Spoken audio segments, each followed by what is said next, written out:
2,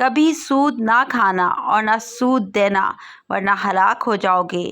جب حضور اکرم صلی اللہ علیہ وسلم نے حکم صادر فرمایا کہ سود دینا اور لینا دونوں کے لیے حرام ہے اور یہ کام شریعت محمدی میں جائز نہیں، اور اس مکروہ عمل کے ذریعے قائم ہونے والے کاروبار ناجائز ہوتے ہیں، جب حضور پاک صلی اللہ علیہ وسلم نے یہ حکم دے دیا کہ یہ کام حرام اور ناجائز ہے اور ہم اس کو کاروبار کی شکل دیتے ہیں، اس لیے حضور صلی اللہ علیہ وآلہ وسلم نے اپنی امت کو خبردار کیا تھا یہ کام نہ کرنا، یہ عمل جہنم میں لے جائے گا، جبکہ ہم یہ جانتے ہوئے بھی کہ یہ سود ہے، بینک میں پیسے رکھ دیتے ہیں، اس کا ماہانہ منافع کھا کر کہتے ہیں یہ کاروبار ہے، ہم کہتے ہیں خیر ہے، بولے بنتے ہیں، دراصل ہم خود کو ہی دھوکہ دے رہے ہوتے ہیں۔ ہمیں پتہ ہے کہ محشر کے روز سود دینے اور لینے والے دونوں کی بخشش نہیں ہوگی، پھر بھی یہ کاروبار ہم دھڑلے سے کرتے ہیں۔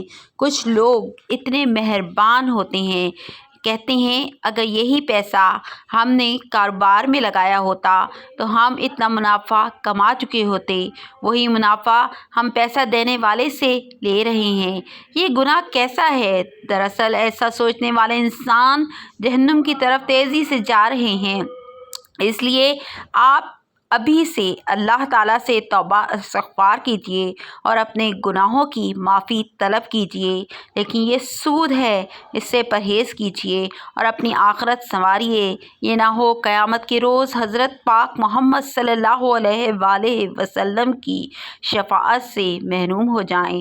نمبر 4، جادو ٹونا کرنا۔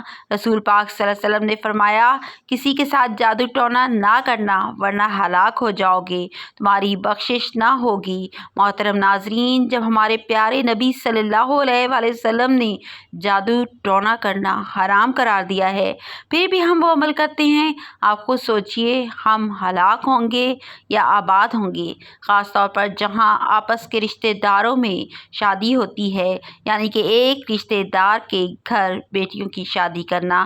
کچھ ایسے لوگ ہوتے ہیں جو جادو ٹونے سے اپنی بیٹیوں کی زندگی بھی خراب کر دیتے ہیں اور اپنی آخرت بھی گنوا دیتے ہیں۔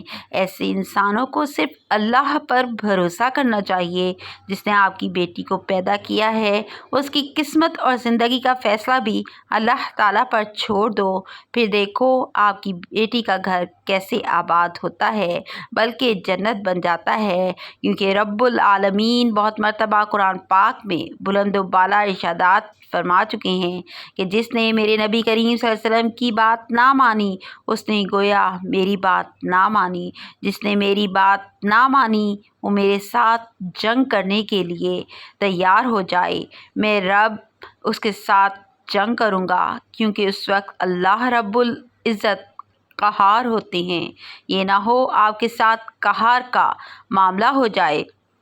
جب اللہ پاک آپ کو قرآن پاک میں بار بار منع فرما رہے ہیں پھر بھی وہ کام کرنا، تو یہ کام جہنم کے گڑھے میں جانے جیسا ہے، نہ قیامت کے روز بخشش ہوگی نہ اس دنیا میں سرخرو ہوں گے، اس معاملے میں تباہی ہی تباہی ہے۔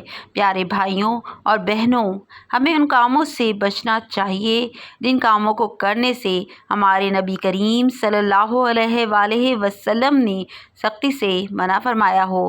نمبر 5، جہاد میں پیٹھ دکھانا۔ دین اسلام کے لیے جہاد کرتے وقت پیٹھ دکھا کر بھاگنے پر اللہ تعالیٰ فرماتا ہے تو نے میرے محبوب کے ساتھ دغا کیا ہے، دھوکہ کیا ہے، اس لیے اب تو ہلاک ہوگا، برباد ہوگا۔ مسلم کی حدیث میں حضرت عبد الرحمن بن عوف رضی اللہ تعالیٰ عنہ سے روایت ہے کہ انہوں نے کہا کہ بدر کے روز جب میں صف میں کھڑا تھا، میں نے اپنی دائیں اور بائیں طرف نظر دوڑائی تو میں انصار کے 2 لڑکوں کے درمیان کھڑا ہوا تھا جن کی عمریں کم تھیں۔ میں نے آرزو کی کاش میں ان دونوں کی نسبت زیادہ طاقتور آدمیوں کے درمیان میں ہوتا۔ اتنے میں ان میں سے ایک نے مجھے ہاتھ لگا کر متوجہ کیا اور کہا چچا کیا آپ ابو جہل کو پہچانتے ہیں؟ میں نے کہا ہاں بھتیجے، تمہیں اس سے کیا کام ہے؟ اس نے کہا مجھے بتایا گیا ہے کہ وہ رسول اللہ صلی اللہ علیہ وآلہ وسلم کو برا بھلا بھلا کہتا ہے، اس ذات کی قسم جس کے ہاتھ میں میری جان ہے، اگر میں نے اسے دیکھ لیا تو میرا وجود اس وقت تک اس کے وجود سے الگ نہیں ہوگا جب تک کہ ہم میں سے جلد مرنے والے کو موت آ جائے۔